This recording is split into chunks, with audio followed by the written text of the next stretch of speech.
എൻ്റെ ഒരു കുസൃതി ചോദ്യം ചോദിക്കുന്നത് കുഴപ്പമില്ല.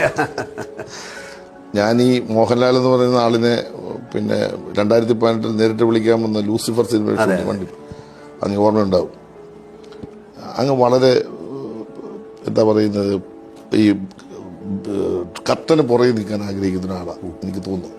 ഞാനിത് അദ്ദേഹത്തോട് ഇടയ്ക്കൊരു പ്രാവശ്യം കണ്ടപ്പോൾ ചോദിക്കുകയും ചെയ്തു, ഈ കഥാപാത്രങ്ങളിലേക്ക് വരുമ്പോൾ എങ്ങനെയാണ് ഈ കർട്ടന് പുറകെ നിൽക്കുന്ന ഒരാൾ എങ്ങനെയാണ് ഈ കഥാപാത്രങ്ങളിലേക്ക് വരുമ്പോൾ ഒരു വിശ്വപ്രതിഭയായി അങ്ങ് മാറുന്നത്? എനിക്ക് അത്ഭുതം തോന്നുന്നതാണ്. അതിന്റെ ഒരു ദൈവികമായ അനുഗ്രഹം കൊണ്ട് അത് ഞാൻ വിശ്വസിക്കുന്നു. പക്ഷേ ഡിസപ്പിയറിംഗ് ആക്ട് എന്നൊക്കെയാണ് അതിന് പറയുന്ന കാര്യം. ഇപ്പൊ life span of an actor ഒരു ആക്ഷന്റെയും കട്ടിന്റെ ഇടയിലാണ് സിനിമയിൽ. ഇപ്പൊ നാടകം ബാക്കിയുള്ള പെർഫോമൻസുകളൊക്കെ വേറെയാണ്. സിനിമയിൽ വളരെ കുറച്ച് സമയം മാത്രമേ ഉള്ളൂ ആക്ടർ, ബാക്കി സമയം നമ്മൾ മോഹൻലാലായിട്ടാണ്. സോ അപ്പോൾ ആ സമയത്ത് വേറൊരു കഥാപാത്രമായിട്ട് മാറുക എന്ന് പറയുന്നത് അതൊരു എന്താ പറയുക, എന്നെ സംബന്ധിച്ച് ചിലപ്പോൾ ഒരു മെഡിറ്റേഷൻ ആകാം, അല്ലെങ്കിൽ ഒരു ഡിസപ്പിയറിംഗ് ആക്ട്.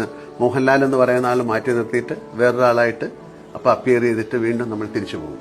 അപ്പം അങ്ങ് പറഞ്ഞ പോലെ ഞാൻ കർട്ടന്റെ പുറകിൽ നിൽക്കാൻ ആഗ്രഹിക്കുന്ന ഒരാളാണ്. അതൊരു ഷൈ ആയിട്ടുള്ള കാര്യമല്ല, നമുക്ക് അങ്ങനെയാണ് അതിൻ്റെ ഒരു നേച്ചർ, ആദ്യം മുതലേ അങ്ങനെയാണ്. ഒരുപക്ഷെ അതുകൊണ്ടായിരിക്കാം ഇത്തരം കഥാപാത്രങ്ങൾക്ക് ചെയ്യാനും പറ്റുന്നത്. അപ്പം അത് എങ്ങനെ എന്ന്